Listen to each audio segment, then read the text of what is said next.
We were young until we weren't, but the books stay the same.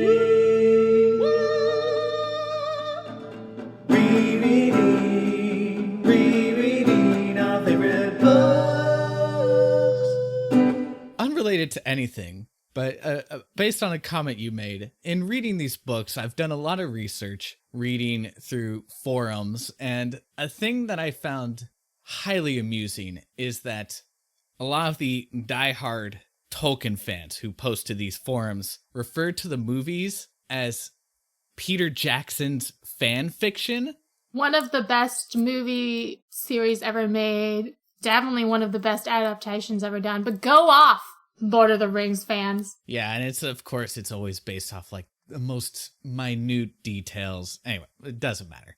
To make a slight argument, that's granted based off a very generous read.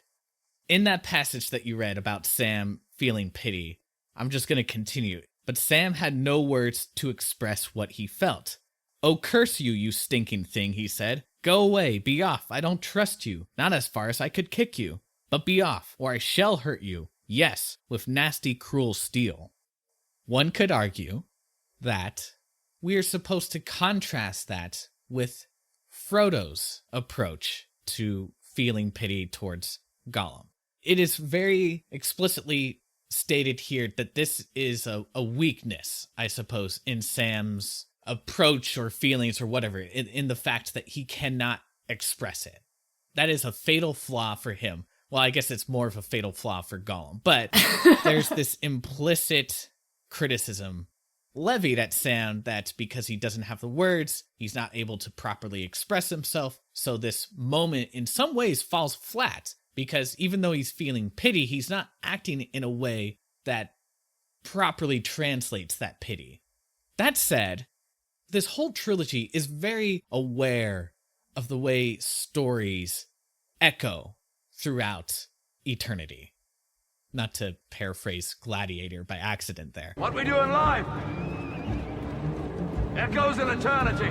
You know, like I mentioned that moment with Pippin where he recognizes when somebody shouts, "The eagles are coming." Hey, that's a moment from Bilbo's story. But it's also more subtle in like the Beren and Luthien story mirroring Aragorn and Arwen's story.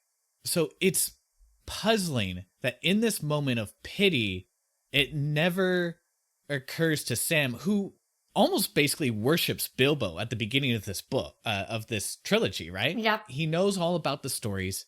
He never makes that connection, and that's odd. I mean, granted, Sam is very, very tired. He's probably not in his perfect mind. At the same time, if Pippin can make that reference when he's being crushed to death by an orc, God, I don't care if it's realistic or not. Give Sam that moment too. That alone, I don't think it would have fixed all of your issues with it, but I think it would have been a big help. Mm-hmm. It feels like Frodo is learning a lot or is being impressed upon a lot by Sam, and he's really acknowledging everything that Sam has done and blah, blah, blah. It's frustrating that the reverse doesn't seem to be true, that Sam doesn't necessarily seem to be picking up on things from Frodo, or at the very least recognizing that he's picking those things up from Frodo, that the narrative doesn't bother to jump in and tell us that this is the case. Yep, agreed. Yeah, I mean, if I wanted to very uncharitably read this, and this isn't my actual reading, but I'm just saying it's a reading you could draw, there's a way in which you could see the narrative as positioning Sam as more of an heir to Bilbo than Frodo. I mean, certainly we hear so much about Sam learning things from Bilbo and, like, picking things up from Bilbo, and I think you could see their stories as more of a parallel. Like, Bilbo, Sam has this growth arc of learning how much he can do and becoming more and more essential and more strong and more... He sneaks into a tower and rescues Frodo, and that's very, like, you know, that's a very Bilbo-like thing to do. I think you could 100% read this as, like, the narrative being like, you thought Frodo was going to be the one to follow in Bilbo's footsteps, but actually, it was Sam. That's not how I choose to read it. I mean... But I think you can read it that way, and I think that that is kind of unfortunate. Sam does move into Bag End at the end. Yep. He's the one that is entrusted with the story to continue writing the story to finish it, right? I'm sad. Well, to piggyback on that argument, I suppose we've been dancing around this, the argument about the ending of The Ring via Gollum dancing in a volcano. You pretty much have my reason I don't like it. I mean, I don't particularly care that Gollum just happens to trip off. That's not necessarily what bothers me. It's fine. I know there are some people who deeply hate that idea. I have kind of neutral feelings on it. My problem is that because of how things are set up, the ending is entirely essentially about Sam's moment. Frodo has no, at least in the movie, even if he's grappling with Gollum for the wrong reasons, Yeah. Frodo does contribute to the end of the ring sheerly by just wrestling on accident Gollum off the cliff. Yeah. And so there's just a little agency for Frodo there. So my issue is just pretty much connected with the entire discussion we had. If that moment with Sam and Gollum had been different before, if it had been Frodo's moment, or if it had been connected to Frodo in some way, I wouldn't necessarily have a problem with Gollum just dancing off the edge. It's a couple of things for me that don't necessarily have anything to do with the hobbits themselves, because I think this is a larger moment where you see a culmination of this idea, essentially evil shooting itself in the foot. If you go all the way back to the Fellowship of the Ring, there's a moment where they're trying to figure out, like, how the hell did Gollum get out of Mordor? Because we know that Gollum was captured by the enemy, and they surmise that, in fact, the enemy let Gollum go. Gimli has this moment describing the dead people that Aragorn is able to recruit, I guess. They used to worship Sauron. They were in league with the enemy. Isildur cursed them. Aragorn recruits them. They help him out in the Battle of Minas Tirith. And so Gimli says, "Strange and wonderful I thought it, that the designs of Mordor should be overthrown by such wraiths of fear and darkness. With its own weapons was it worsted." That moment with Gollum, there's like a really powerful moment. I'm sorry, I'm going to just quote another thing. Let me see if I can find it. It's because our summary was too short. That's why we need more summary. There's the moment that Sauron realizes he is up. Yeah. That moment's pretty funny. And far away, as Frodo put on the ring and claimed it for his own, even in, I'm not going to pronounce this right, even in Samith Naur, the very heart of his realm, the power in Barad-dûr was shaken, and the tower trembled from its foundations to its proud and bitter crown. The Dark Lord was suddenly aware of him, and his eye, piercing all shadows, looked across the plain to the door that he had made, and the magnitude of his own folly was revealed to him in a blinding flash, and all the devices of his enemies were at last laid bare. All these actions the enemy took, thinking it would undermine the good guys here, ends up biting it in the and really, Gollum's the real hero of this whole saga, because it started with him like 600 years ago when he first took the ring. It's not like an epic moment at the end where there's a final intense wrestling match between Gollum and Frodo for control of the ring. There's just something so fitting in this final small note. I like it a lot. I think it works really, really well. Granted, it's not perfect, because I do think, what are Frodo and Sam doing in that moment? Just standing there? Like, it doesn't quite work within the scene. So I think the movie was right to change it. But thematically, I think it's a really interesting and powerful moment of everything finally coming together. And this is how it ends. It started with a hobbit that was completely and fully corrupted. A hobbit that was so intent on preserving the ring. And in the end, it all just backfires in almost a comical fashion, which I guess is what a lot of people's problem with it is, that it does read as comical. I don't know if I can properly express it. Like Sam, I don't have the words, I guess, but I this intricate and complex web of deceit and lies and manipulation that the enemy has composed is all undone by pulling on the smallest thread that he thought was so insignificant that he didn't even think about it. What a bigger you to Sauron can you say than like, some hobbits are gonna kill you right now. and I like that. I like that. That's my argument. Yeah, I mean, I think you've done a good job of selling it. I mean, I agree. I am definitely glad they changed it for the visual medium because I think that it just would have looked stupid. I mean, like, I think that's the problem is that, like, if you visually watch it, it looks silly. Yeah. And yeah, there are certainly reasons I enjoy it. I think that probably one of my overall critiques of The Lord of the Rings is that as much as things are set up well overall, there's certain things that are just like, there are a few too many like convenient coincidences or like, you know, convenient moments for the good guys for me that I think that obviously Gollum dancing off the edge is, for all the reasons you said, great, impactful, love it. I did also notice that moment of the power of the ring speaking through Frodo and accidentally jinxing itself. And I think that's a great, all the points you made about like evil destroying itself and I think, yeah, again, Gollum being the one to destroy the ring, I like. And I think that probably, I'd have to look into it more, but like probably in support of your argument to some extent is, there's this thing called ring structure. Ah, yes. For narratives, which like is very appropriate to Lord of the Rings and is very much a thing that was in a lot of Old English and Middle English literature. So like Tolkien would have been very familiar with it. I believe it's also talked about in reference to the Bible a lot, to no one's surprise. So the idea is that like the narrative is built as this sort of ring where like the moments parallel each other working from a midpoint. Certainly, I know there are plenty of scholars who have looked at The Lord of the Rings as a ring-structured narrative, and I think that, you know, there is something in that feel that it comes back to Gollum in the end.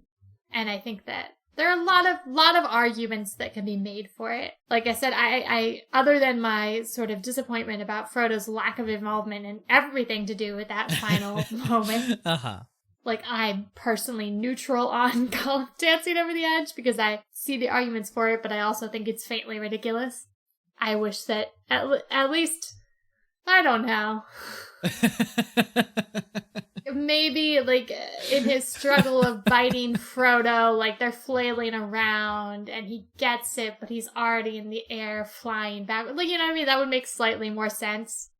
And it wouldn't even necessarily be something Frodo's trying to do. It's just that, you know, they are already, like, battling over the ring because Gollum's trying to bite it off Frodo's finger. Yeah. So I do feel like there could have been a more natural way for, like, essentially Gollum to do the same thing to himself, to have, like, this moment of triumph of thinking he's won, but also, like, accidentally destroying it. And then I think that I'm also now, because I've read the book version of this ending, and we had the talk last time about Tolkien's whole other plot that could have happened if Sam was just nice to Gollum that one time. Now I'm like, oh, but that moment would have been so cool. So I do think it makes me feel more mediocre about this one as well. Well, I'm sorry to have done that to you.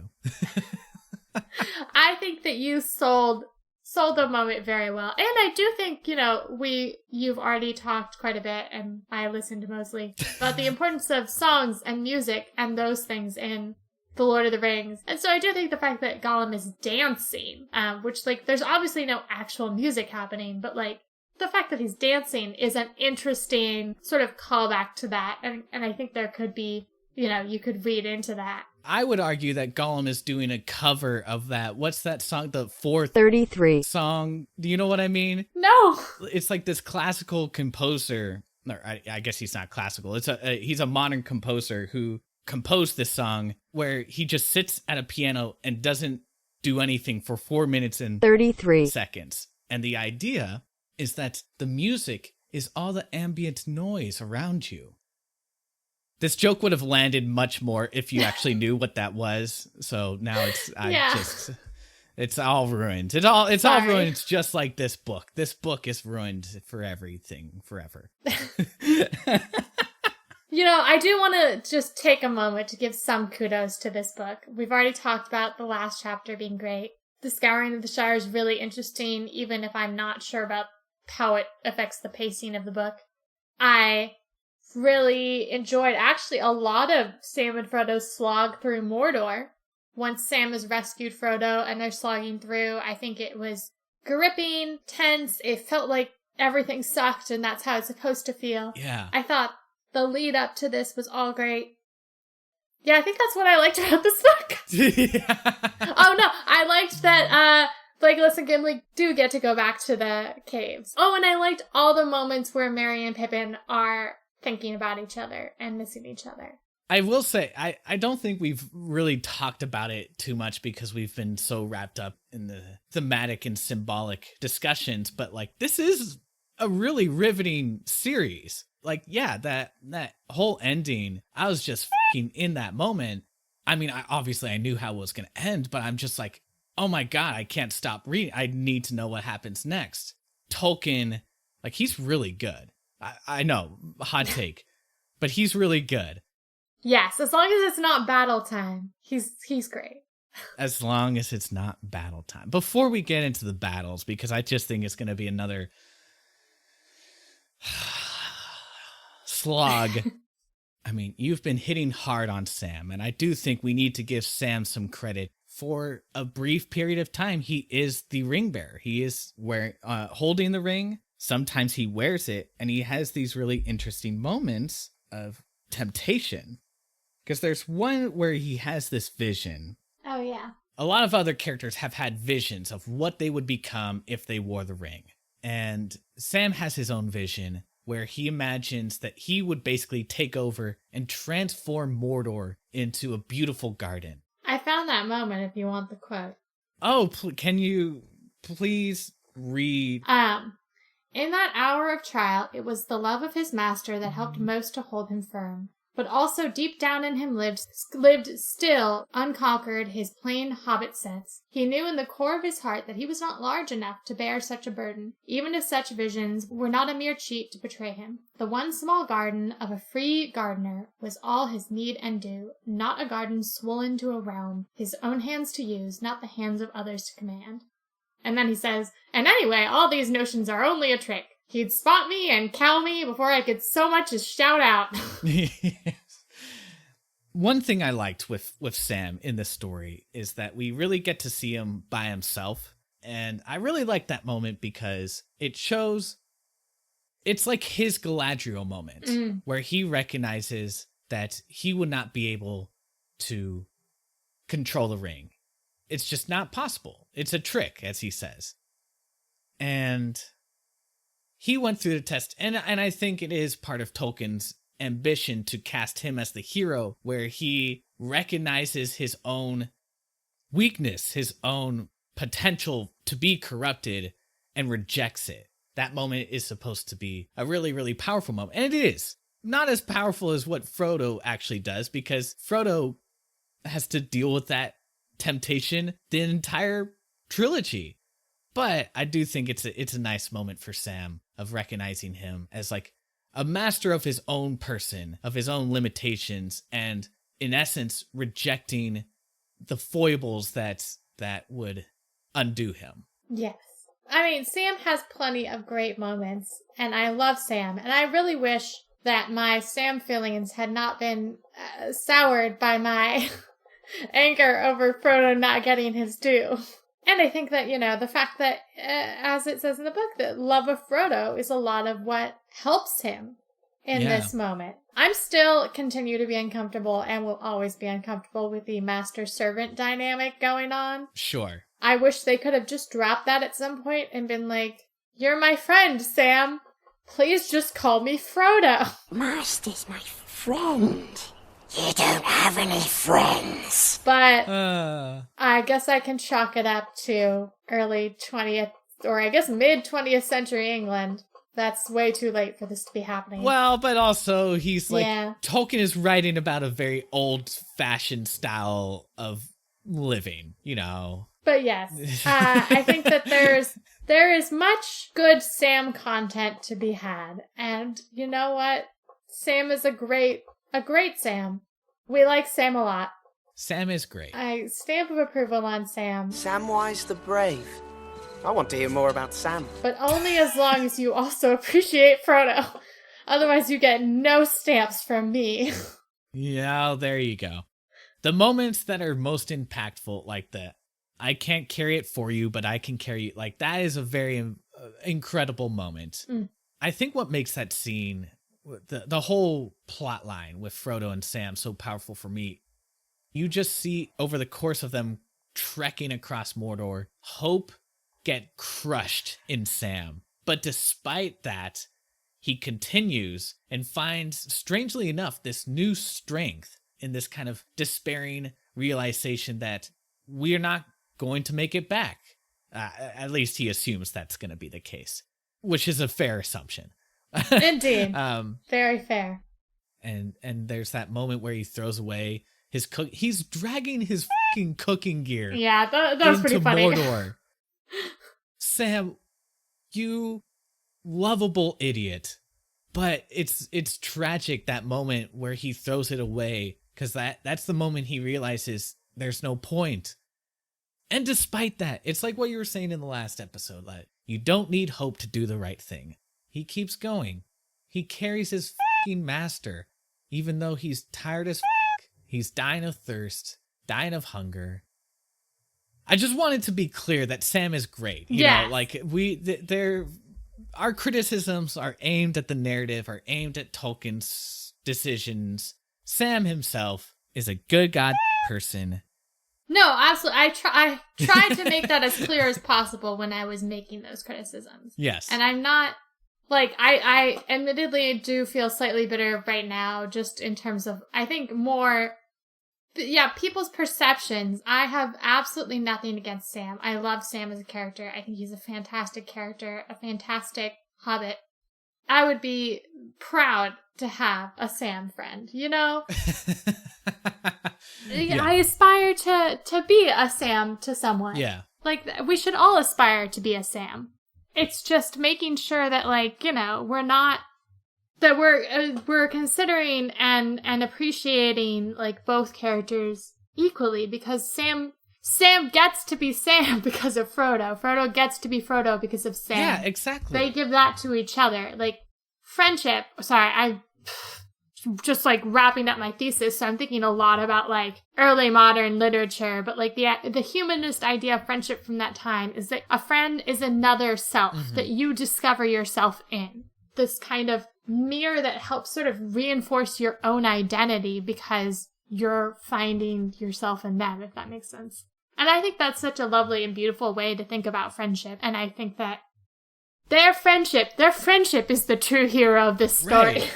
I was going to say, it's not that we should aspire to be just Sam. We should aspire to be Sam and Frodo.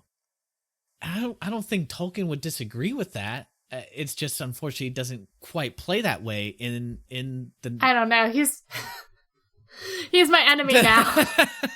Clive is your enemy, and I'm gonna fight Tolkien over Frodo. Like, I'm mad. I'm so mad. Here I just thought it was people misinterpreting, but no, Tolkien wrote this in his own letters. Yes. And, you know, this is why he's dead to me forever and ever. We hate it forever. He no longer has a valid opinion. He's wrong. He can go die again in his little hole. This is our equivalent of Marvel's Civil War, you know. Tolkien and C.S. Lewis, that's where... No, it's like, I never had any expectations of Clive. I call him Clive. You know, like, this is where we're at. Tolkien, I thought he would be better. You were the chosen one! It was said that you would destroy them, C.S. Lewis. not join them! I don't want us to beat a dead horse more Yes. than we have to. So perhaps we can talk about the actual dead horse here. That poor horse. Oh. That poor horse. I mean, this is a minor note. Yeah. Theoden's horse's name is Snowmane. Very pretty name.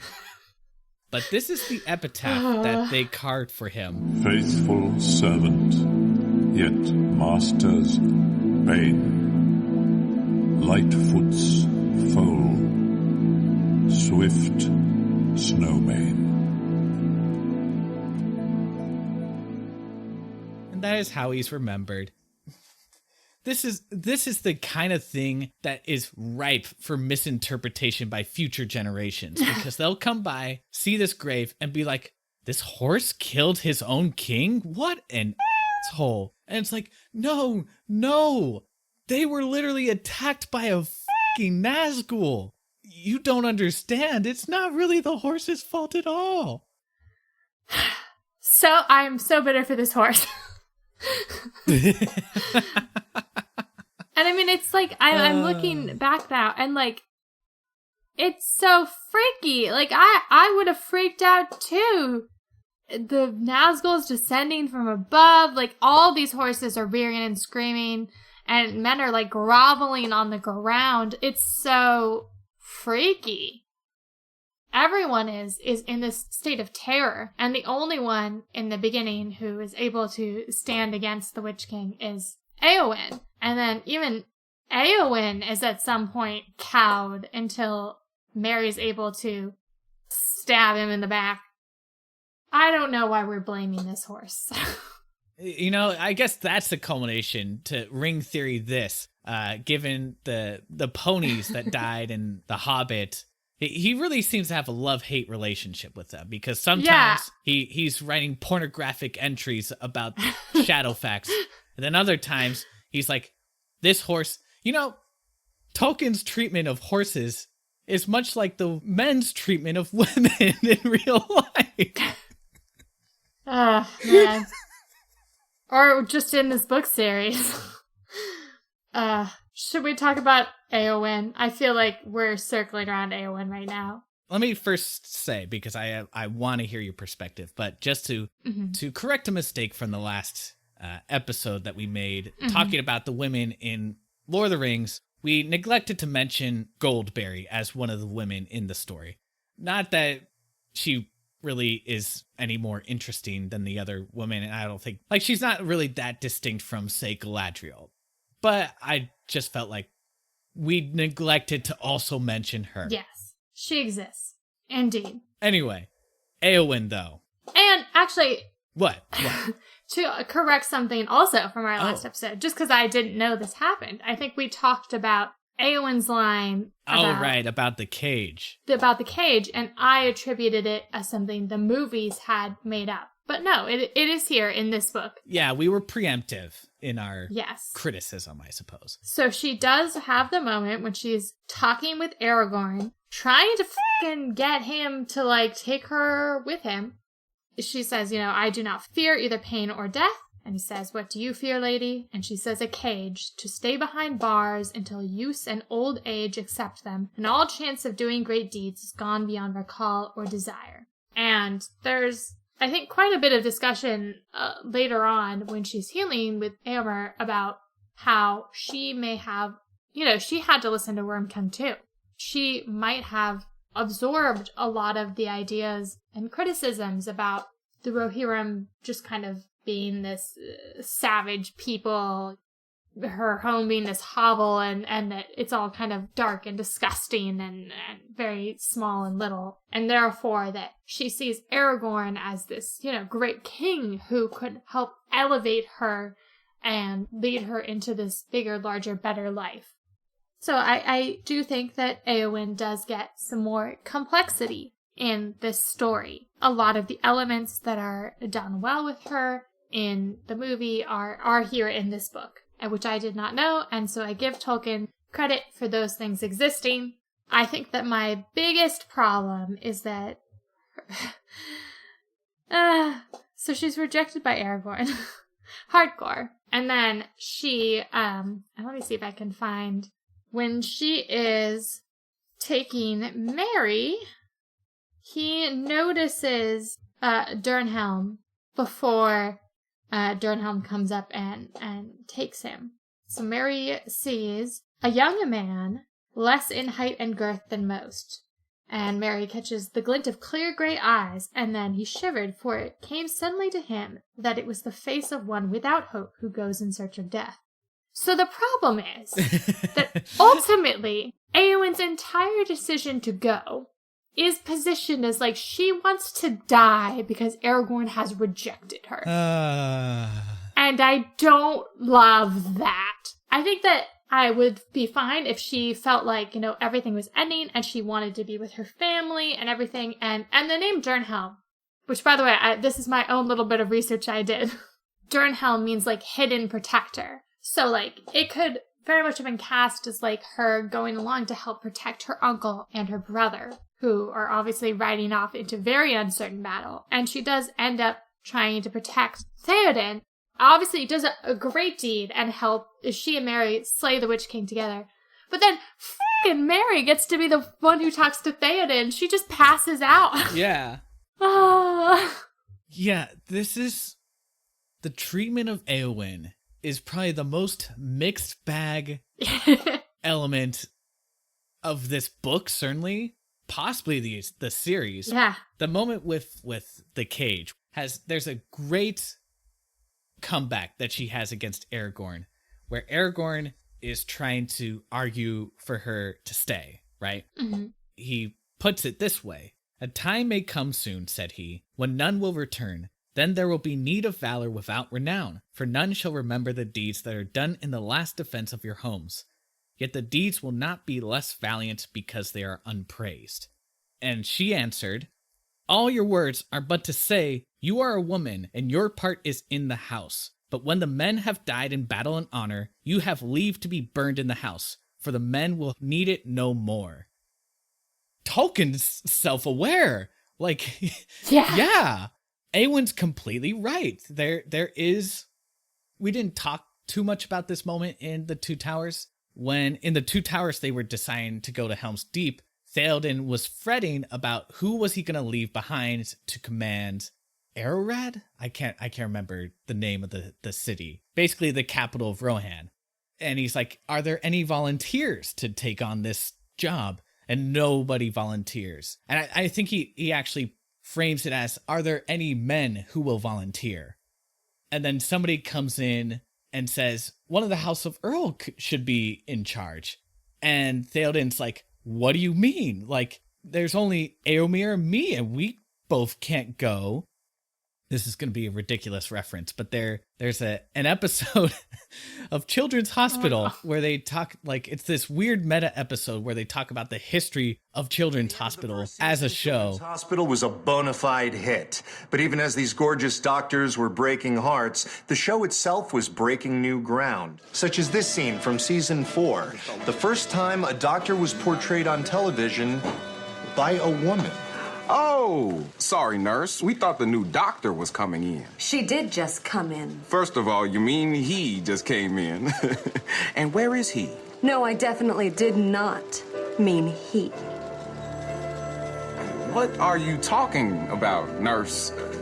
What is your name again? The name is Lola Spratt. Dr. Lola Spratt. Righteous. It's basically that moment here where Theoden just completely forgets that Éowyn exists because she is not a man. So you get these moments of her frustration against that feeling of being expendable, and you get that moment of Éowyn fighting back against Aragorn, who, let's be frank, Aragorn in this book is such a piece of he's just so obnoxious. He sucks this entire book. Yeah, we'll get more into that in a second. There's a moment at the end when Theoden's dying where it's really weird. I don't know if I'm like misreading this somehow, but Theoden's basically saying goodbye to Merry, and he says, "My body is broken. I go to my father's, and even in their mighty company, I shall not now be ashamed. I felled the black serpent." Éowyn is the one who killed the flying creature, and so it's like this. Even in his fucking dying breath, Theoden still has to erase Éowyn. I appreciate. I feel that's very true to life. Yeah. Of women's accomplishments being minimized, or just completely taken over by men. But then you get the mixed bag element of it, where, let me put it this way, this book does not pass the Bechdel test. And even when Éowyn is present in the story, more often than not, it's men talking about her. There's one moment with Aragorn that I specifically want to call out. Okay.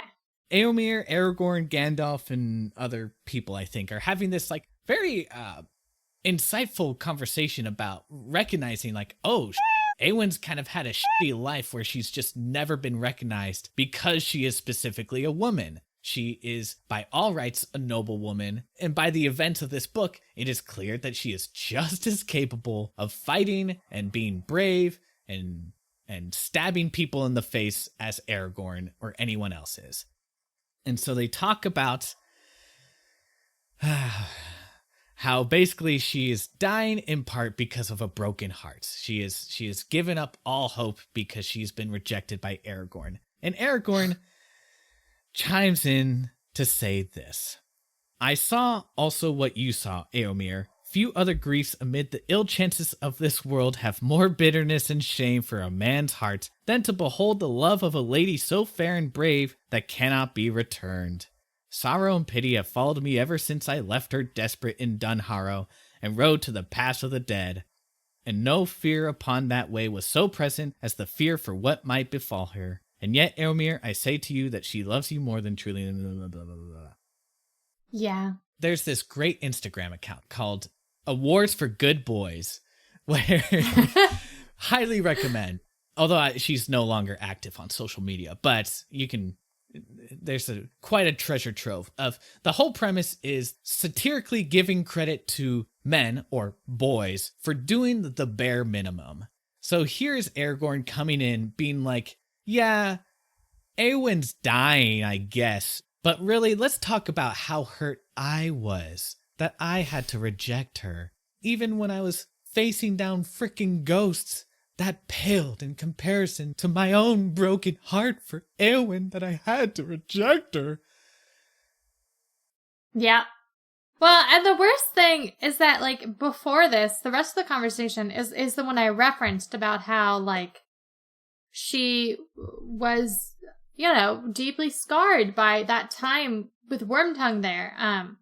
That was part of what was going on with her, and that's what's being talked about. And I'll just read what Gandalf says, because why not? Because Éomer's like, really? I had no idea until I saw what happened with Aragorn that, like, there was anything wrong with her. And then Gandalf says, my friend, you had horses and deeds of arm and the free fields, but she, born in the body of a maid, had a spirit and courage at least the match of yours. Yet she was doomed to wait upon an old man whom she loved as a father, and watch him falling into a mean, dishonored dotage. And her part seemed to her more ignoble than that of the staff he leaned on. Think you that Wormtongue had poison only for Theoden's ears? Dotard, what is the house of Earl but a thatched barn where brigands drink in the reek, and their brats roll on the floor among their dogs? Have you not heard those words before? Saruman spoke them, the teacher of Wormtongue. Though I do not doubt that Wormtongue at home wrapped their meaning in terms more cunning. My lord, if your sister's love for you, and her will still bent to her duty, had not restrained her lips, you might have heard even such things as these escape them. But who knows what she spoke to the darkness, alone, in the bitter watches of the night, when all her life seemed shrinking, and the walls of her bower closing in about her, a hutch to trammel some wild thing in. That's like a lot, and then that's when Aragorn comes in and is like, yep, it was me. Enough about her hurts. Right. What about me? I think that's the hardest thing, is that, like, it is saying all these interesting things about Éowyn and, like, what she's gone through, and, like, her place as a woman in society has specifically enacted these traumas upon her. Mm-hmm. But then the narrative also wants her big decision to go and die, and, like, her real pain to be not just about these things, but about how she really wanted to bang Aragorn, and Aragorn said no. No one says no to me! Faramir and her talk about this later, as part of their wooing sequence, and, he's, like, talking about, like, don't you love me, babe? And she's like, I wish to be loved by another. I desire no man's pity. And he's like, that I know, you desired to have the love of Lord Aragorn, because he's high and, oh god, another word I don't know how to pronounce. Puissant? Je ne sais pas. And you wish to have renown and glory, and to be lifted far above the mean things that crawl on the earth. And as a great captain may to a young soldier, he seemed to view you admirable. For so he is, blah, blah, blah, blah, blah. But when he gave you only understanding and pity, then you desired to have nothing, unless a brave death in battle. Everything about her, by all these men telling her or talking about her, gets boiled down to, well, Aragorn didn't want to bang her, so she wanted to die. Hamlet loves me no more. So we kill ourselves? Kill ourselves? It could have been so much more interesting if her desire wasn't necessarily a romantic one, but indeed to escape, to have some sort of glory, to have some sort of meaning to her life. She could have still begged to go with Aragorn if she didn't have feelings for him. If she was just like, I need to get the f*** out. I can't do this anymore. And like, how much more impactful would that have been if it hadn't all been about how, like, Éowyn needs to find a man. And, you know, in the end, she's like, yeah, Faramir, you're my dude now, and I no longer want to be a shield maiden and do anything, and I'm just going to go live with you in your place, and I'm going to have a garden. Mm-hmm. Which, like, I'm happy for her if, like, she really wanted a garden this whole time, but I don't think what she wanted this whole time was a garden. I think she wanted to be free, and instead what's happening is that she's agreeing to marry Faramir and essentially confine herself to another closed-in space, except this one has the facade of looking like the outdoors and freedom. Yeah, I am so torn by that chat because I think it hits on those thematic notes that have been present throughout this book of wanting to grow rather than to battle, and sort of shifting this idea of valor away from battle to things that grow. Whatever you might feel about it, the fact that the quote-unquote hero of the story is a gardener is a very telling detail, right? Right. And the moments of joy and beauty in this book almost always come in a place of wilderness, of life, in the forest of Lothlorien, in the forests of Fangorn, in the old forest with Tom Bombadil. So in theory, the dogs. Speaking of wildlife, in that, but I think that you know what, I agree. Like, I think the idea of Éowyn needing to move away from the idea of this sort of masculine glory of battle that is shown to be bad and toxic, her needing to move away from that, I totally agree with, I'm fine with. But, like, I wish that the solution had been, even if he wanted to have her hook up with Faramir, like, I'm not opposed to them getting together. Like, I think that you see that both of them have things in common. And I think that, like, I am not opposed to them getting together. That doesn't make me unhappy. But, like, what if he was like, I've always wanted to travel and see all of these places I learned about in my books, and now there's a king, and I can do that, and I don't have to be steward anymore. Like, I now have this whole free future ahead of me. Do you want to come with me and come see the world with me? How much better would that have been for Éowyn? The exact opposite of a cage. The idea that she gets to go roam and see different places and experience different things and not be just confined to this space. How awesome would it have been if, like, Faramir and Éowyn ride off into the sunset to go, like, explore Middle Earth and, like, revel in all of the glory of this place of nature. But no, she's like, I will go, and I will go live in my husband's house, and I will have a garden. Even they could have been like, we're gonna go become traveling healers or something. Or, like, there could have been something to do with that idea of, like, healing, growing, you know, if Tolkien wanted to incorporate that. But no. And her whole problem is Aragorn and needing a man, you know. Now that's been fixed for her, so it's chill. I know. I mean, because they are a good match, because in some ways they've both in their own ways operated as the unseen sibling, right, in their families. Yes. Where they are in some ways discredited because Faramir likes reading books. So what a nerd. And Eowyn is a woman, those things are not the same because Faramir is still very much respected as a captain of Gondor. Right. But like they both, there's this big emphasis that they both like do their duty. You know what I mean? Like they're dutiful people, even despite like all of this that's put on them. So yeah, no, I agree. I think that they're similar people. I think they operate in similar ways. Yeah. It's unfortunate because the reason why Faramir is able to actually woo her in the end is because Faramir actually makes an effort to see her as she is. You can just feel, and I think Tolkien felt this urge that to give her more agency, to recognize her as a person with her own wants and everything. And her character is just pushing against this massive weight of institutionalized literary sexism that is just holding her down. It's disappointing. Could have been cool. What? What if, so like Arwen shows up. That's the thing that happens. Yeah. What if like Arwen and Eowyn had like a conversation and like Arwen was the one who like helped Eowyn deal with all of these feelings she's been having? Like, yeah, we're with the pet hospital down the street, and I understand you have a dying animal on the premises. What if, Arwen was the one that helped? I think Arwen would potentially, like, understand. I think that, like, obviously their struggles are very different. And Arwen's comes mostly from the appendices because, like... yeah. Tolkien didn't give a shit. But, like... Arwen's been struggling with making this choice that, again, essentially comes down to choosing between two men, her dad and the guy she's in love with.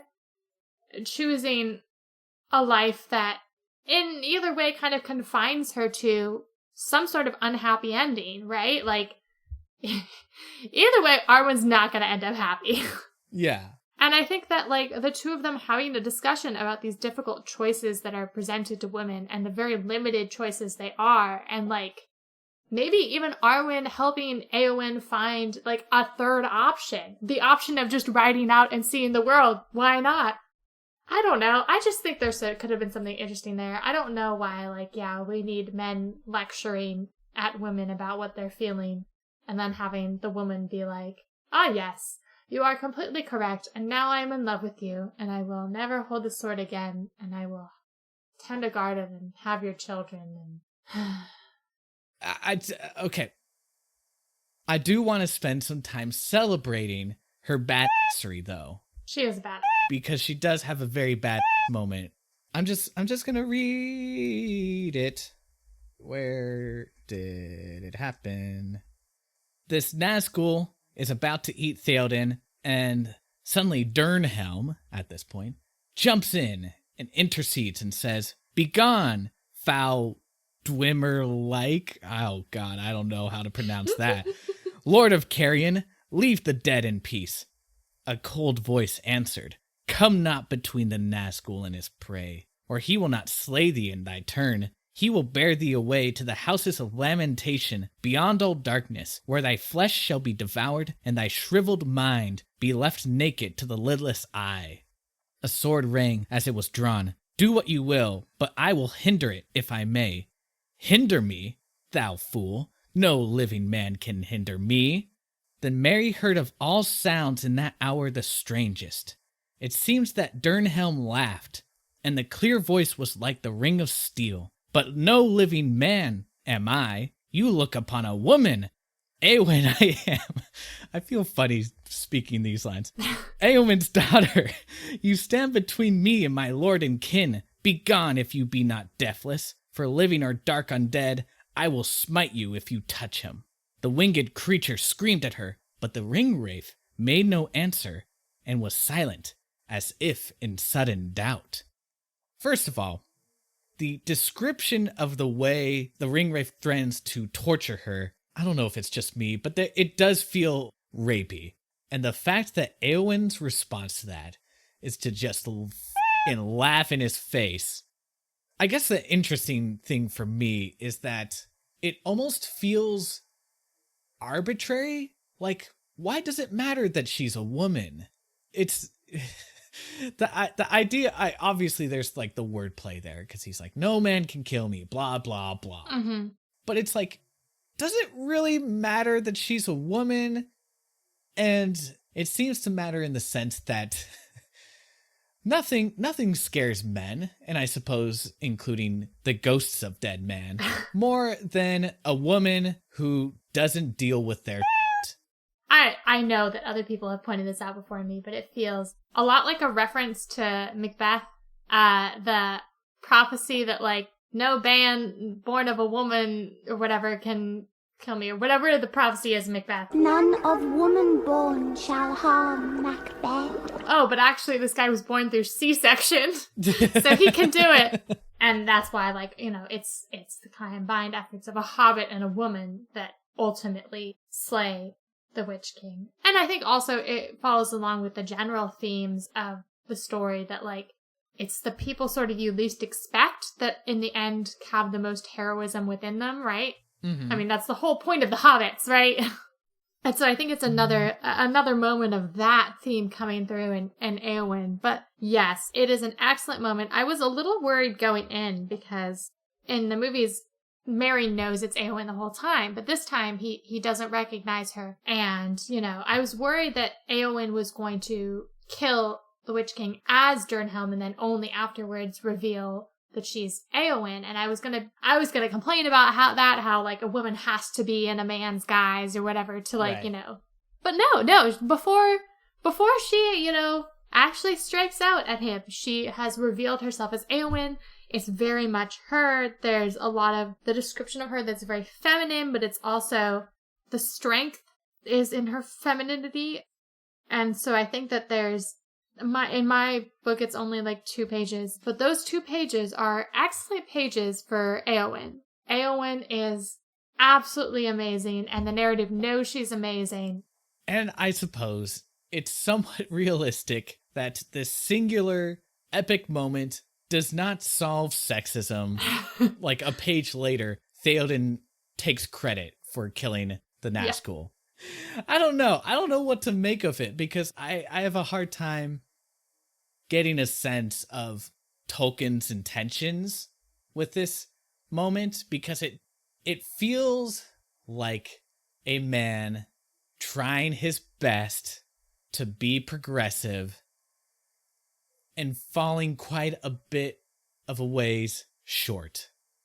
One could even say that if you look at the appendices with Arwen, who, again, only gets to talk like twice in the actual story. But there's the in Appendix A, it talks about, like, you know, her relationship with Aragorn and how that whole thing happened, and how, you know, it ended up ending. Which, like, wow, that's tragic as shit.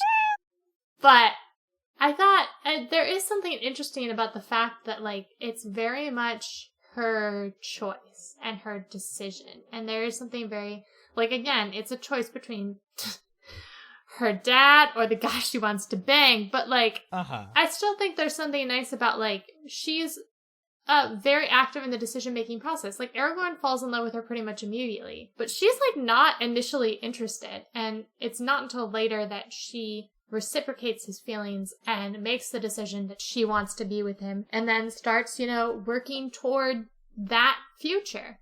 There is some agency there. There is some acknowledgement of, like, female desire, which I think is nice. That, like, she didn't have it when she met him when he was, like, 17. She's like, you're a child. Maybe when you're older. And then, like, she grows to have those feelings for him, and then she works towards what she wants. But at the same time, like, obviously it makes her entire life about men and, like, what man she wants to spend the rest of her life with. So, like, it's another one of those things where, like, there is something about it that's interesting and progressive, and not as much as Éowyn by any stretch of the imagination, but something. Like, Elrond doesn't want her to do this, but, like, he accepts her choice. That's something. But it's not getting there. It's not getting there at all. And I'm glad that we have these small moments, because small moments are better than absolutely nothing, but they're small. Oh, we're bringing back small. Small. Yes, and small moments don't quite do it. Not very nice at all, my love. So Aragorn sucks. Aragorn sucks. Let's talk about that, yeah. How do you feel? I mean- Because as I was reading this story, I thought, Morgan, oh Morgan, she is going to be sad. Yeah. As people may remember, Aragorn is your favorite from the movies. From the movies. Very specifically. Frodo is absolutely my book favorite. I am unafraid to say that. Frodo is my child. Yeah. I mean, I think that, like, I didn't honestly have much hope for him. Uh-huh.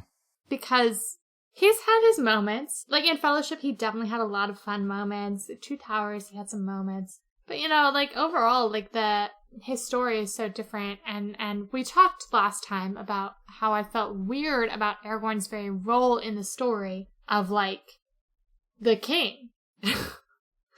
The idea that he's destined for this and better than everyone else. And I think that Tolkien kind of validated some of the stuff you were saying last time with this whole, like, the hands of the king or the hands of a healer. And so the idea that Aragorn's, like, healing Gondor, and that's why he can be king, is because he is a healer. But just this whole book, one, we don't see much of him, so honestly there's just not much to go off of. But he's fully in, like, king mode now. Goes off to the Paths of the Dead, and he, like, I mean, I guess he technically asks Legolas and Gimli if they want to go, but he's kind of like, you're coming with me, right? And they're like, yeah. And he leaves Merry behind, and he, you know, has that horrible moment with Éowyn, and then, like, arrives and, like, arbitrarily refuses to go into the city until they're like, you're a king. And there's just, like, a lot of weirdness. There's just not much to his character at this point, but beyond, like, he wants to be king, and he wants everyone to accept him as king. Yeah. I hated him from the moment he started talking about the Paths of the Dead, because literally every person he meets, he tells them about, oh, I'm taking the Paths of the Dead. Did you know I'm going down the Paths of the Dead? Oh, I'm taking the road to the Paths of the Dead. Look at me. Am I not so fucking edgy? I'm going to the Paths of the Dead. And it's just like, shut the fuck up and just go, dude. And you know, Morgan, how I feel about the whole idea of destiny. It is really hammered in this book that Aragorn is destined to be king. There's even a god prophecy poem. He's just such a fucking wet blanket anytime he appears in the book. It's just, it comes off as, like, really self-important. And again, it's the Wars for Good boys. It's like he has to proclaim how good and amazing he's being in, like, this really humble brag sort of way that's just so grating. Oh God, I hate him. I hate him so much. I'm curious if some elements of this book weren't actually ghost written by C.S. Lewis, because this is more fitting. No, you cannot blame this on Clive. This is Tolkien all the way. Nah. Not even in a joke. Tolkien needs to take some f***ing responsibility. Tolkien messed up with Aragorn really badly. And you know, to me, it's just all the more credit to the movies for bringing that character back from the dead. Yeah. Viggo Mortensen, bless his heart, he brought a sense of humanity to a character that is just so lacking in this book. Yeah, I mean, like, I know that, like, Peter Jackson is known for adding, like, forced conflict or whatever to the Lord of the Rings, and there's definitely some moments where I'm like, I agree. But, like, the eternal conflict he gives to Aragorn is so good. It's good. I love Aragorn not wanting to do this thing, being scared of his heritage. I think that's such a good, powerful theme within Lord of the Rings that makes sense. Is like a fear of the past and of the past happening again. Like, that works so well. But it's weird that, like, as we talked about, in a series that kind of takes everything else and asks us to question it, this divine right of kings thing is played completely straight with Aragorn. Whereas I think the movie, like, yes, in the end, Aragorn becomes king, and that's, like, important. But I think it's because he Well, it comes... He earns it, or he chooses it in this way that he doesn't in the book. He's just like, yeah, I'm going to do this. And then part of it, you find out in the appendix, is because Elrond's like, well, like, my daughter isn't going to be wed to just some, like, dude. So then part of all of this is because Aragorn wants to get the girl. I can't decide if that makes it worse or not. It certainly doesn't help it. What does help it? This is also buried in the appendices, where it talks about the fall of Numenor, which is the mythical land where where Aragorn's ancestors came from, basically. Numenor is Atlantis in the world of Middle-earth. But that's over there. Put it over there. It doesn't matter. What we learn in the fall of Numenor is that Sauron was actually taken prisoner and brought back there, and through his own machinations became the advisor to the king. The reason we learn that Sauron is so effective in his council, in his poisonous council, is that the men of Numenor, especially the leaders and the king of Numenor, is unbelievably terrified of dying. And they actually try to go to war with the Undying Lands, basically, and break their way in. Wow. Of course, they lose. Numenor is sunk into the sea, and they basically become exiles and move to Middle-earth.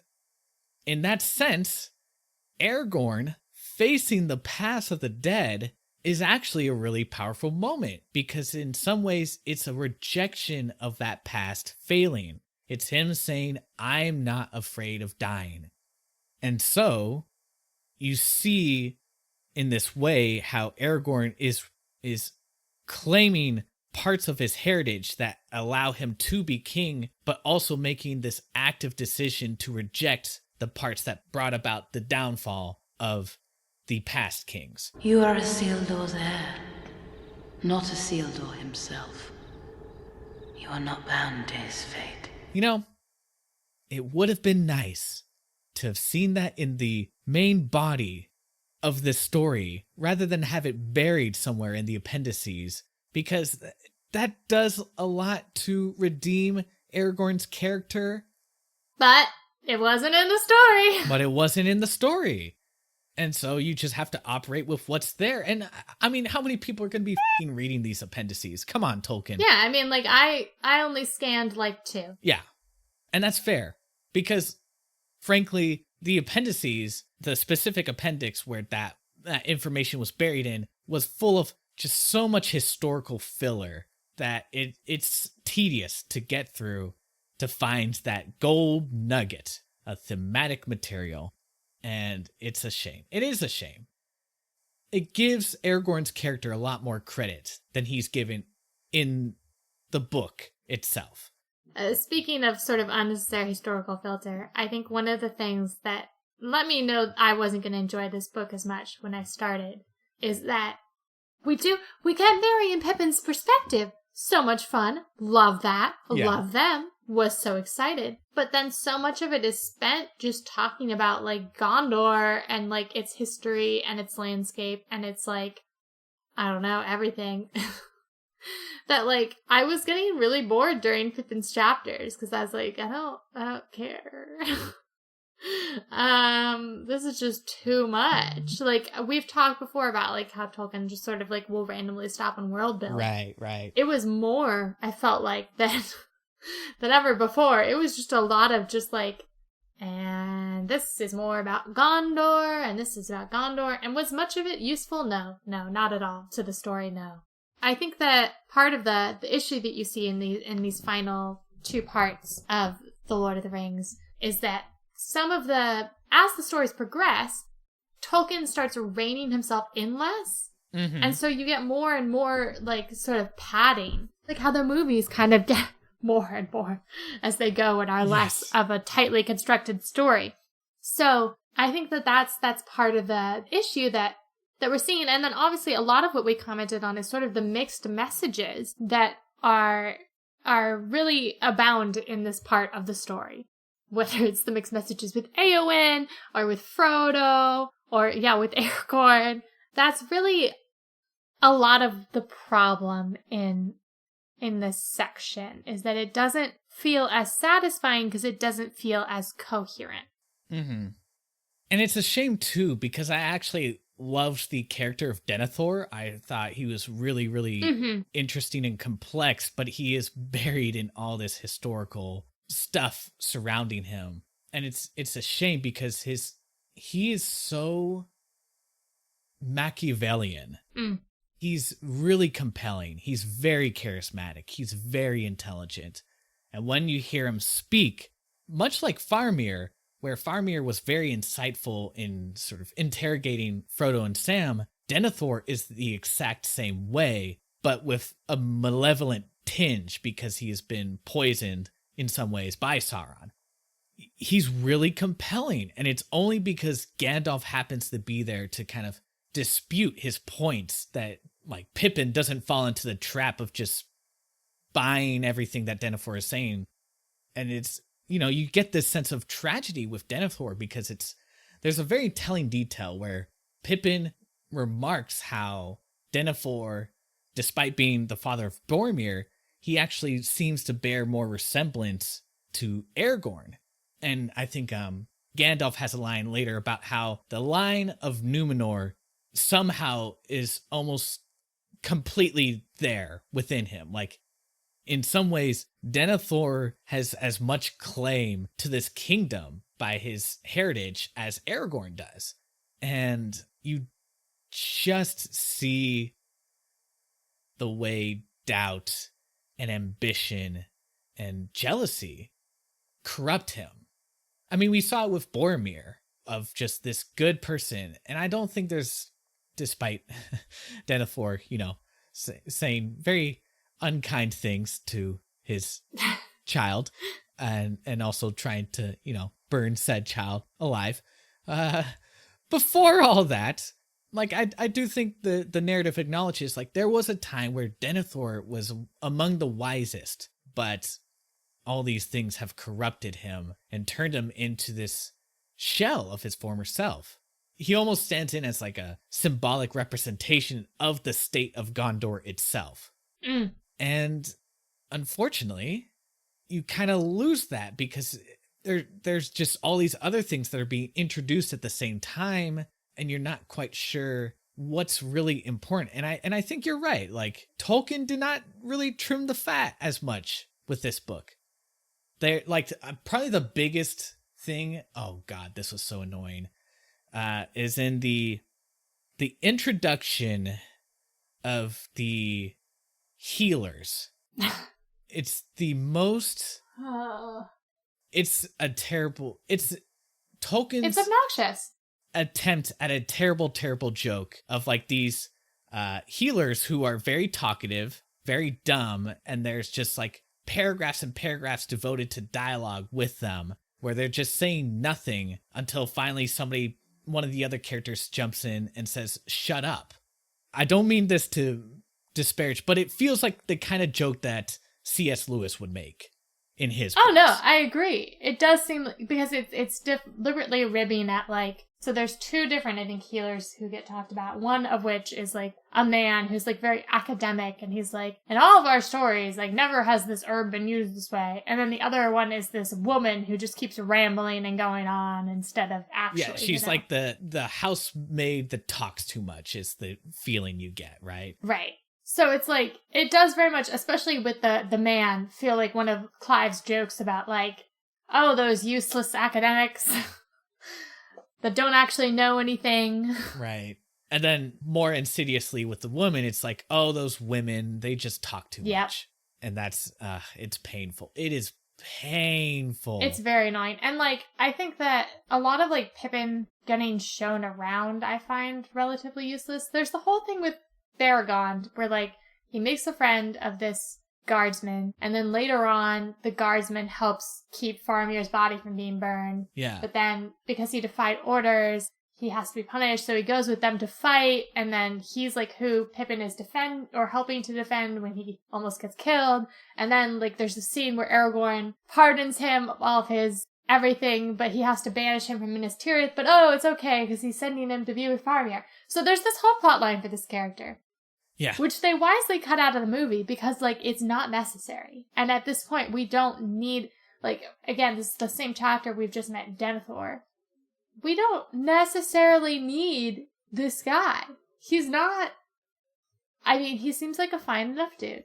I have no problems with him from personal level, but it's just like, his storyline was not one I needed or cared about at this point. It was a little bit late to be introducing that and expecting me to, like, okay, I'm on board. And that time could have been used better for something else.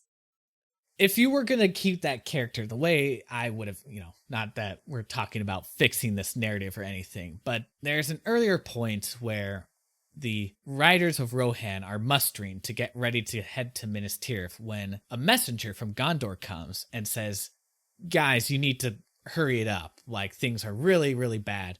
It would have been cooler if, like, that character had been Baragon, and so he met Merry and could talk about Merry with Pippin, and they could have that kind of connection so it wouldn't feel as useless. I don't know. I feel like there was potential with this character because there's a very tragic moment with Denethor when Denethor is getting ready to burn Faramir alive, and Baragon is torn between performing his duty and following orders and saving Faramir's life. And he actually kills two of his comrades to try to protect Faramir. And it's this, like, devastating moment of seeing how the enemy's machinations have worked to turn people against themselves. And just Gandalf has a really telling line to Pippin, is like, so falls Gondor as you know it. And I think when you parallel that to the Scouring of the Shire, you see what it means to have that moment happen. It's like the Cain and Abel moment. Once murdering your own folk is introduced, there's no putting that back into the box. It's tragic. But, it's you have to get through a lot. You have to get through a lot of prattle to get to those moments. And that's if and when I reread this book, I'll probably just start with the second half with Frodo and Sam, because I just, like, I didn't really get that much out of the first half of this book. And it's a shame because you can see the elements there that would have made it really impactful and really profound in a lot of ways. The best moments were, like, the small moments when either, like, Merry and Pippin think about each other a lot. A lot. And all the moments where they're thinking about each other are so touching and often reveal something about their character. And I love those moments. But I think also part of the problem with that section is that our fellowship is all split up. Merry and Pippin aren't together. Aragorn, Legolas, and Gimli are, but we only get, like, one chapter of them, and quite frankly, they're not really talking with each other much. There's also all these, like, ranger guys there, so it's not even just the three of them. There's just these other characters we don't care about. And, like, I should mention, too, that, like, Legolas and Gimli are basically non-existent in this book. There are a couple, like, lines about them here and there, but they're mostly just not around or important or relevant. Which is sad, because they're great characters, and they deserve to be around and important and relevant. And so I think that part of the problem is that, like, we're sold on this group of characters in the first book. As we've said again and again, the strength of these books is their friendship and us believing in that and the ways in which, that helps drive the story and helps them do things they might not otherwise be able to do. And that's just not really a factor. I mean, I guess Gandalf's with Pippin. Well, not really, though, because a large portion of the first half, Gandalf's just running around doing other things. So, not even I mean, I think you're right. This story is at its strongest when people are together. Sam and Frodo are best when they're together. Merry and Pippin are best when they're together. Legolas, Gimli, and Aragorn are best when they're together. And so when you see them all kind of separating off, is when the narrative starts to lose its momentum a little bit. And to its credit, that the ending, for the most part, is really, really strong. That's when it recaptures some of the flavorings, I guess, of the Fellowship of the Ring. But, man, do you have to go through a lot to get there. It is a shame. Okay. We should close off with some of the more positive takeaways, because I think we've been really negative in this episode about this book. I think that, again, I want to reiterate that I love that in the appendices, when it briefly mentions Gimli, it does talk about how, like, probably Legolas takes him to the Undying Lands with him. Yes. I love that, like, they go see the caves, and then Legolas comes out and is like, big wow! All of the moments where Merry and Pippin are, like, missing each other and wishing the other was there. Beautiful.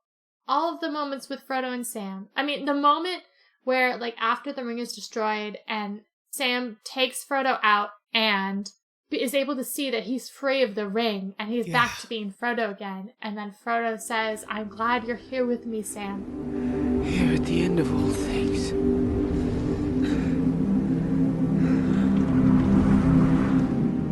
I just literally got shivers just saying that out loud. Yeah. It's a beautiful moment. There are so many good moments where people care about other people. Actually, you know what? I'm going to give Tolkien a positive. I really liked Rosie in this. The movie makes her into a stock female character, but like the one scene you get with Rosie in the book, she like pops off the page. She's dynamic. She's interesting. Tolkien did this one female character better. And I think Sam and her really love each other and have a great life. Well, clearly they do. To echo what you were saying, I'm just going to read the passage where Legolas takes Gimli to the Undying Lands. We have heard tell that Legolas took Gimli, Gloin's son, with him because of their great friendship, greater than any that has been between elf and dwarf.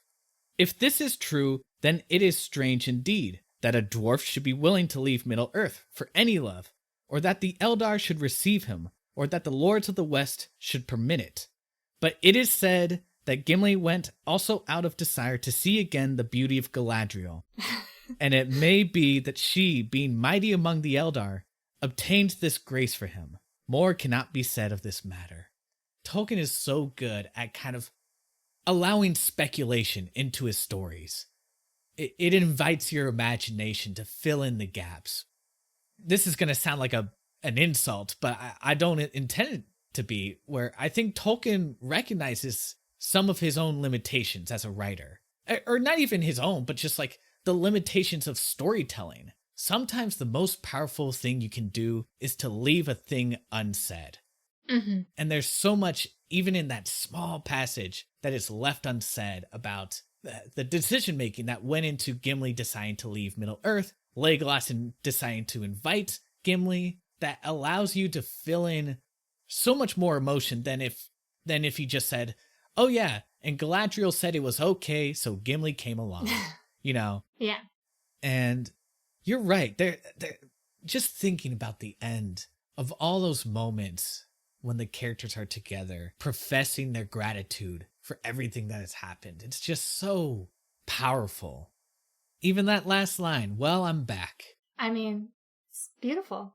He's home. He's home with Rosie Khan and his kid, and more kids to come. And I should also add, we kind of alluded to this way back when, but it is also suggested that at the end of his life, Sam does go west. He does go to the Undying Lands because technically he is a ring bearer, and all the ring bearers are destined to leave Middle-earth for the Undying Lands. And that's another thing Tolkien kind of leaves open. It's mentioned that that's a possibility. He can neither confirm nor deny, but it allows you to think about that frickin' reunion and what that must have been like. Perhaps much like many of the reunions that will occur after this pandemic is over. Indeed.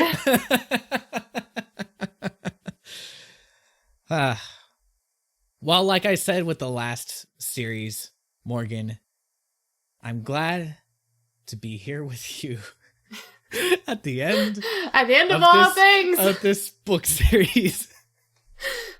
One wild ride indeed. The highest of highs, the lowest of lows. And pony violence in between. Yeah.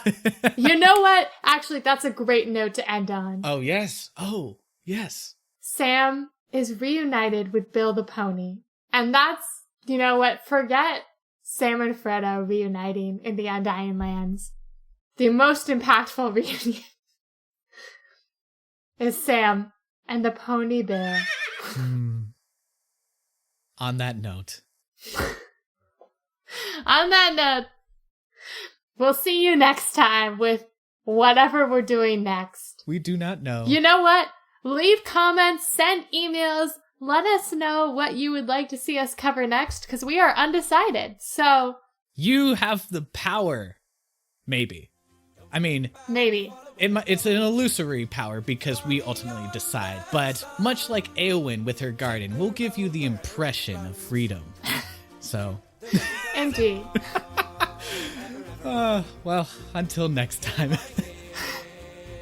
Bye-bye. Style by style, the road goes on, ever, ever on. The road goes on, ever, ever on. More by more, glen by glen, vale by vale, fen by fen. The road goes on.